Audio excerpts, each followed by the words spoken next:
It's a Friday fact. Friday, Friday, Friday. It's a Friday fact, yeah. I've been waiting all week for this. A new fact every Friday. It's a Friday fact. Following our latest Friday fact, where we highlighted that moving Logic App's consumption between resource groups does not update the internal workflow references, there is another equally vital detail to keep in mind.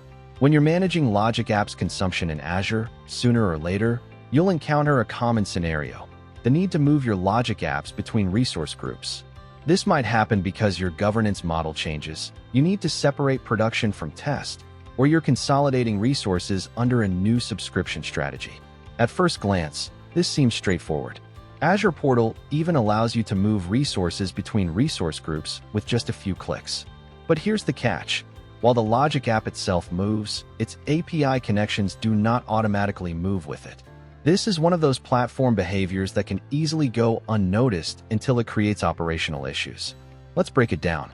In a Logic App consumption, every connection you configure, whether it's to SQL, Service Bus, SharePoint, Outlook, or any other system, is represented as a distinct Azure resource of type Microsoft Web/Connections.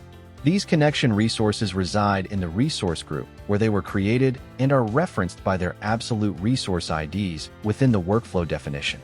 So what happens if you decide to move your Logic App to another resource group? The Logic App workflow resource itself will move, but the Microsoft Web/Connections resources will remain behind in the original resource group. The workflow definition will still point to those original connections, which means your Logic App now straddles two resource groups: the workflow in one, the connections in another. At first, everything may look fine. The Logic App continues to run, and the designer shows the connections are valid. But under the hood, you now have a hidden dependency on another resource group. However, this creates several potential issues. Risk of accidental deletion. If someone deletes the old resource group, your Logic App in the new RG will immediately fail because its connections are gone. Governance misalignment. Cost tracking, tagging, RBAC, and policies become fragmented across multiple resource groups, reducing clarity and increasing management overhead. Auditing and troubleshooting complexity. To fully understand a workflow's dependencies, you must jump between resource groups, which is error-prone and time-consuming.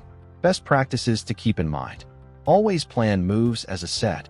Include both Logic App workflows and their API connections in your migration plan. Recreate connections in the target resource group. Use ARM/Bicep Terraform to redeploy connections alongside the Logic App. Keep resources co-located. For clarity, governance, and lifecycle management, store Logic Apps and their connections in the same resource group. Validate before cleanup. Never delete a resource group until you've confirmed no Logic Apps elsewhere still depend on its connections. This, combined with the previous Friday fact, paints a clear picture. Moving Logic Apps consumption resources in Azure is not just about dragging and dropping them into a new resource group. Because Logic Apps store absolute references to both internal workflows and external API connections, moving them without careful planning can leave you with invisible dependencies and brittle integrations. I hope you have enjoyed the Friday fact, and see you next Friday for another fact.